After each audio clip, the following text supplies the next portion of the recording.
आज के सायकालीन सत्र में हम श्रवण करेंगे नित्य लीला पर श्रीमद सखी चरण राय भक्ति विजय बाबा जी महाराज। पहले हमने सुने भक्ति सिद्धांत सरस्वती ठाकुर प्रभुपाद के सन्यासी शिष्य, जिनको कह सकते त्रिदंडी सन्यासी शिष्य। और अब हम सुनेंगे जो परमहंस वेश उनसे प्राप्त है, वो भी सन्यासी ही होते हैं। जिस प्रकार से आप शंकर परंपरा में सुनते कुटीचक बहुदक हंस परमहंस, वहां पर भी ये सन्यास के अलग अलग फॉर्म है। लेकिन जब बात आती है वैष्णव जगत की, तो यहाँ पर जो परमहंस वेश है वो भी सन्यास के समकक्ष है। उसमें श्वेत वस्त्र होते हैं, सफेद वस्त्र। सखी चरण राय भक्ति विजय बाबा जी महाराज। पूर्व बंग फरीदपुर जिला के कारसियान ग्राम में उनका आविर्भाव हुआ। भगवत जन के लिए अत्यंत आग्रह से विवल होकर पहले बिना समझे असाधु संप्रदाय के साथ जुड़े हुए थे। पहले वो कहीं और से जुड़े हुए थे।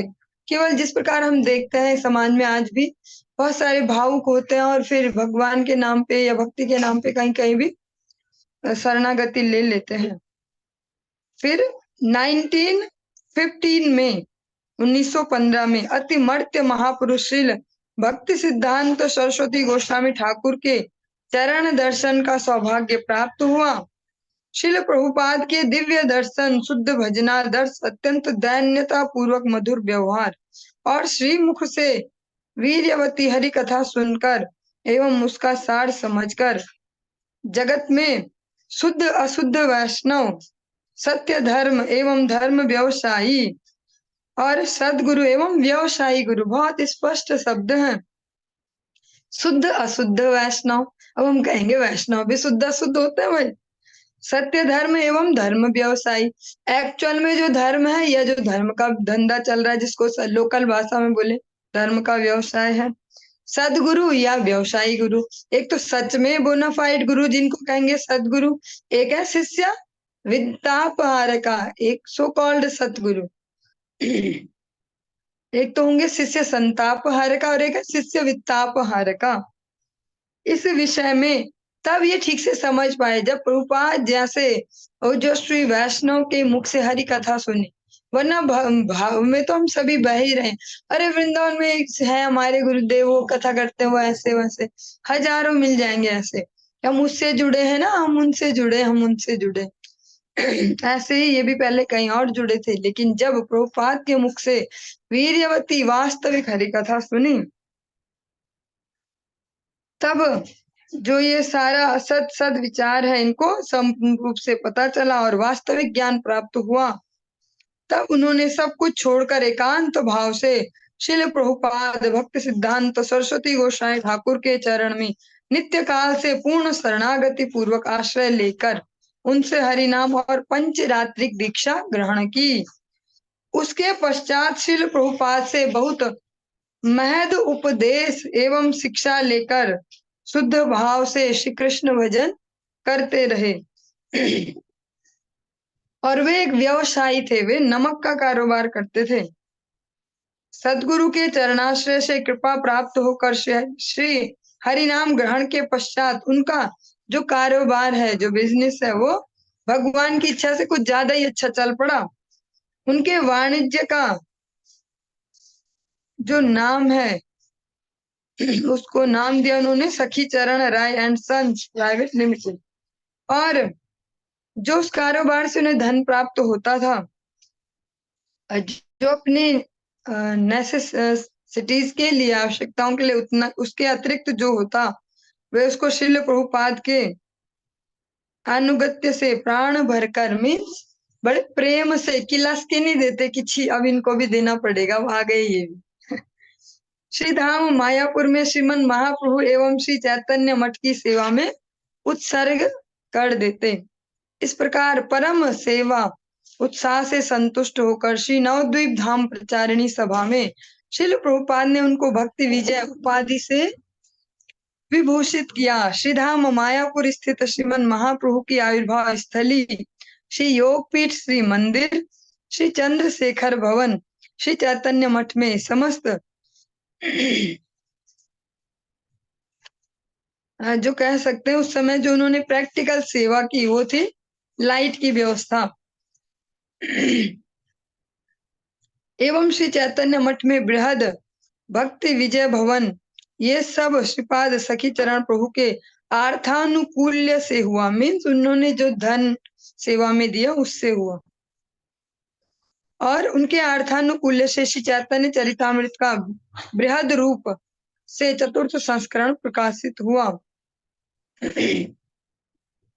1933 में श्रील प्रभुपाद के निर्देश से समस्त विदेश प्रचारकों के लिए, जो बोल सकते हैं जो विदेश प्रचार में जा रहे थे, उनको स्पॉन्सर जिन्होंने किया उनमें से सबसे आगे यही थे, श्रीपाद सखी चरण प्रभु। इसमें एक बहुत सुंदर सी विचारधारा है, अगर हम समझ पाए, सुंदर सा भाव है। इस युग में जैसे हम कहते हैं कि बाप बड़ा ना भैया, सबसे बड़ा रुपया, जबकि सत्य तो ये सबसे बड़ा कन्हैया। लेकिन अगर समझे कि यहाँ इस युग में प्रैक्टिकली भी सब कुछ धन से ही है, तो इसीलिए जहां भी हमारा धन जाता है वैसी हमारी गति होती है। जब इन्होंने अपने जो जिसको कहेंगे खून पसीने की कमाई, उसको जब भगवत सेवा में लगाया, तभी जाके तो उनके जीवन में इतना भक्ति में बोल सकते हैं कि इतनी स्पीड आई, या भक्ति में इतना वो अग्रसर हो पाए। उन्होंने प्रैक्टिकल सेवाएं की सब, कोई भी मन मर्जी की सेवा नहीं की कि मेरा मन तो आटा ही देने का है तो मैं तो 1 क्विंटल आटा भेज दूं प्रभुपाद, ऐसे नहीं।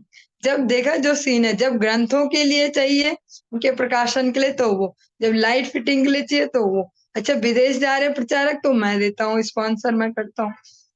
श्री चैतन्य मठ एवं अन्यान्य शाखा मठ समूह के एवं क्षेत्र मंडल ब्रज मंडल के विभिन्न स्थानों पर स्मृति फलक स्थापन में समस्त प्रकार का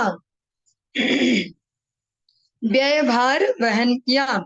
इस प्रकार गुरु वैष्णव भगवान एवं श्री धाम की सेवा में एक उज्जवल आदर्श स्वरूप दृष्टांत स्थापित किया। श्रील प्रभुपाद के अंतर ध्यान के पश्चात अपने पुत्र को संसार की सारी विषय संपत्ति समर्पण करके श्रीधाम वृंदावन में आश्रय लेकर जब उनके गुरुदेव भगवत लीला में चले गए, तो फिर उन्होंने भी जो अपना विषय संसार है अपने पुत्र को सौंप दिया सब कुछ, और श्रीधाम वृंदावन में जाकर 8-9 वर्ष अत्यंत भाव विह्वल अवस्था में श्रीमती राधा रानी के चरणों का ध्यान कर एकांत रूप से हरि भजन में निमग्न होकर जीवन सार्थक किया। इसके लिए तो बहुत सेंसिटिव बुद्धि चाहिए, बुद्धि विवेक चाहिए, बुद्धि तो नहीं विवेक भी चाहिए। अंत में श्रील बलदेव विद्याभूषण प्रभु की शुभ आविर्भाव तिथि पर श्रीधाम वृंदावन स्थित इमलीतला सेवा कुंज के सेवाध्यक्ष एवं सभापति परम पूज्यपाद श्रीमद भक्ति सारंग गोस्वामी, जिनका आप चरित्र पहले सुन चुके हैं बहुत विस्तार में, उनसे इन्होंने निष्किंचन बाबाजी वेश ग्रहण किया, जो सन्यास है, जो जिनके श्वेत वस्त्र होते हैं, और फिर नाम हो गया श्रीमद सखी चरण दास बाबा जी। उसी वर्ष कार्तिक में 80 वर्ष की आयु में उन्हें ब्रज रज प्राप्त हुई।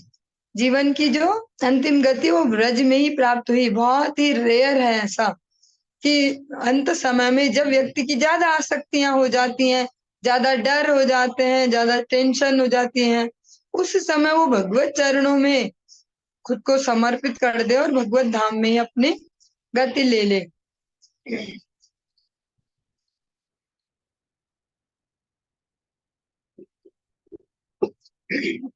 इसका एक छोटा सा अभी प्रैक्टिकल एग्जाम्पल भी हमारे सामने लाइव, आगे तो भगवान जाने उनका, भगवान उन्हें क्या गति देंगे।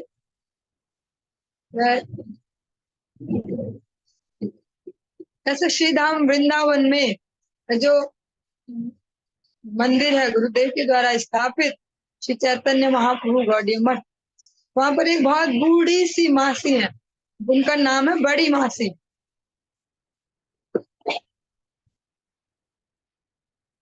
उनका परिचय बड़ी मासी के नाम से उन्हें जाना जाता है।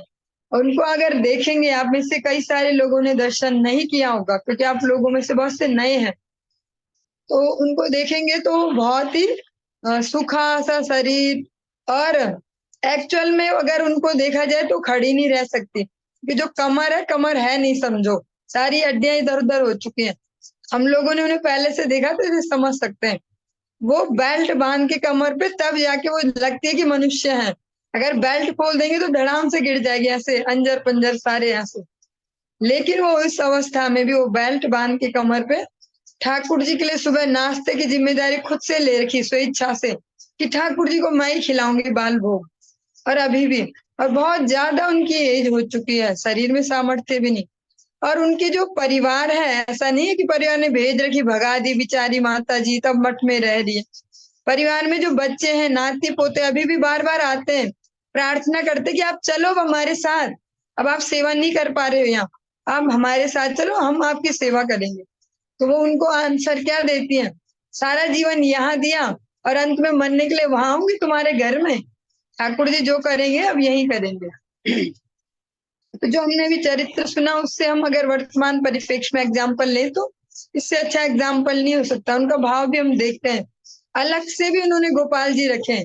मठ में ठाकुर जी भी हैं बड़े बड़े, उनको भी भोग लगता है, फिर वो एक थाली में थोड़ा थोड़ा अपने गोपाल के लिए भी ले जाएंगे।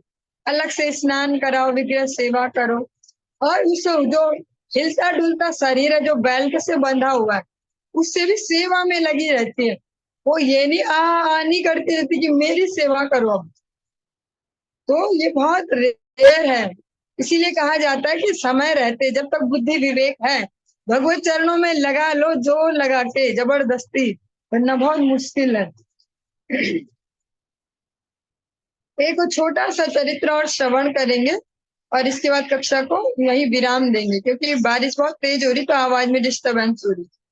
श्रीपाद नवीन कृष्णदास बाबा जी, श्रील प्रभुपाद भक्त सिद्धांत सरस्वती गोस्वामी ठाकुर के चरणाश्रित होकर श्री हरिनाम दीक्षा ग्रहण करके निष्कपट भाव से चरम वैराग्य के साथ नैष्ठिक भजनशीलता पूर्वक श्री श्री गुरु वैष्णव भगवान की सेवा की। श्रील प्रभुपाद के अंतर्ध्यान लीला प्रकाश करने पर श्री चैतन्य मठ के आचार्य शिरोमणि श्रील भक्ति विलास तीर्थ गोस्वामी महाराज के अनुगत्य में श्रीधाम नवद्वीप स्थित श्रील प्रभुपाद के द्वारा संस्थापित विद्यानगर स्थित श्री सार्वभौम गौड़ीय मठ में रहकर उन्होंने बहुत वर्ष तक सेवा की थी। अंत में श्रील भक्ति दयित माधव गोस्वामी महाराज से बाबा जी वेश ग्रहण करके श्रीमद नवीन कृष्णदास बाबा जी नाम से सुख्याति प्राप्त की। श्रीधाम वृंदावन स्थित कालिय दह श्री विनोद वाणी गौड़ीय मठ में रहकर निष्ठा के साथ श्री श्री राधा गिरधारी जी की सेवा एवं भजन किया और कुछ दिन अस्वस्थ लीला करके श्रीधाम वृंदावन में नित्य लीला में प्रवेश किया।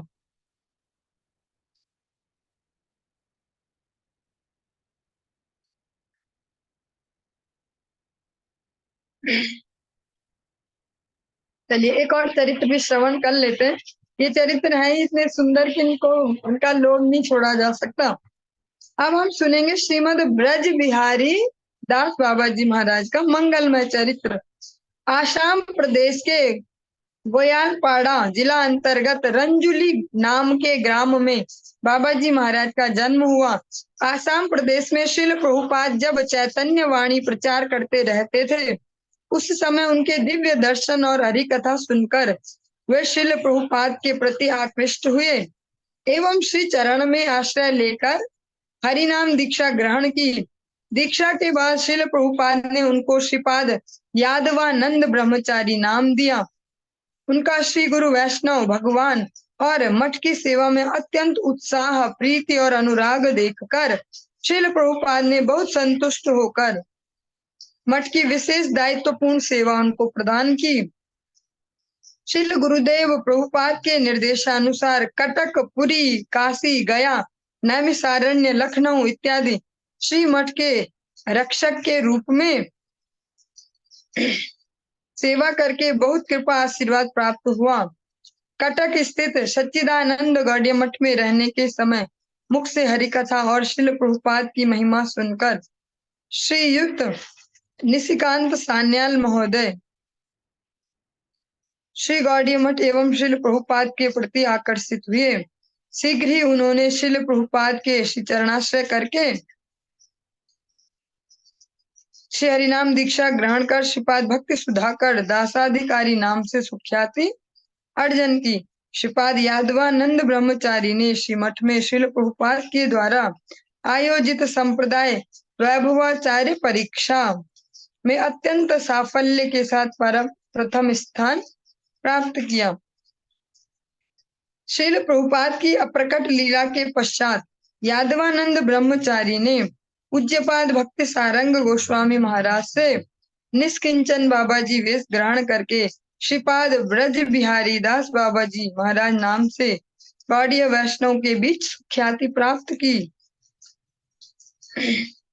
बाबाजी वेश लेकर श्रीधाम वृंदावन में समस्त ब्रज मंडल दर्शन एवं 16 वर्ष तक श्रीधाम वृंदावन स्थित कालियदह श्री विनोद वाणी गौड़ीय मठ में आश्रय लेकर एकांत में भजन किया। वे प्रत्येक दिन 1 लाख हरिनाम पूरा करके तब जल ग्रहण करते थे। मीन जो हम बोलते हैं 16 राउंड 16 माला, उसको 4 बार करके जब 64 राउंड कर दी 108 मनके की माला, तब जाके जल ग्रहण करते थे। शिल बाबाजी महाराज ने 1983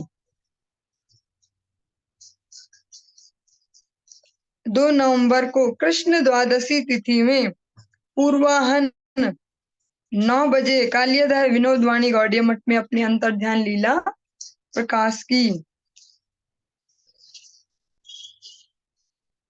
चलिए एक छोटा सा और चरित्र है इसमें। श्रीमद गुरुदास बाबाजी महाराज। श्रीमद बाबाजी महाराज का पूर्व परिचय पूर्ण रूप से अज्ञात है। वे परमाराध्यतम शिल प्रभुपाद भक्ति सिद्धांत सरस्वती गोस्वामी ठाकुर के चरणाश्रित होकर हरिनाम और दीक्षा ग्रहण करके श्रीपाद गोकुलानंद दास ब्रह्मचारी के नाम से गौड़ीय वैष्णव में परिचित हुए। श्री गुरु वैष्णव भगवान और श्रीमठ की सेवा में परम उत्साही अनुरागी थे।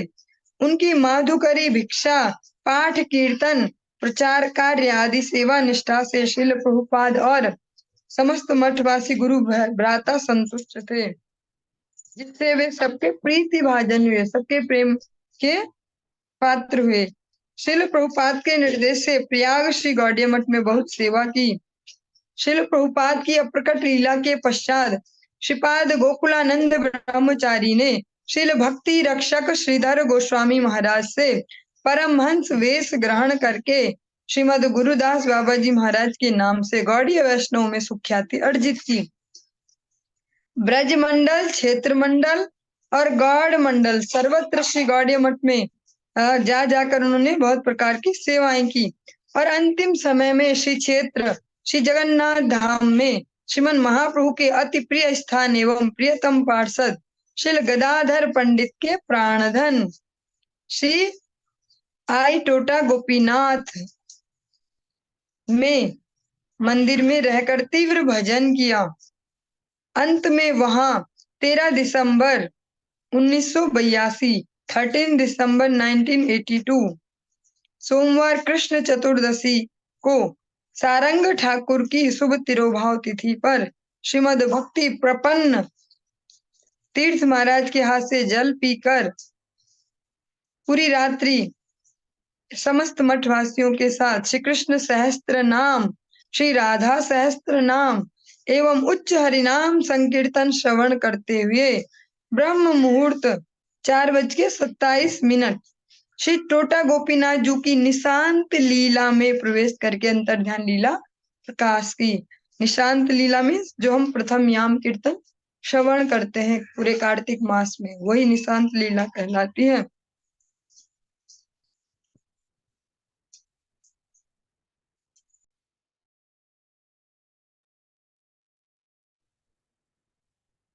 हरे कृष्णा। आज की इस चर्चा को यहीं पर ही विराम देंगे, आगे कल कंटिन्यू करेंगे। हरि बोल।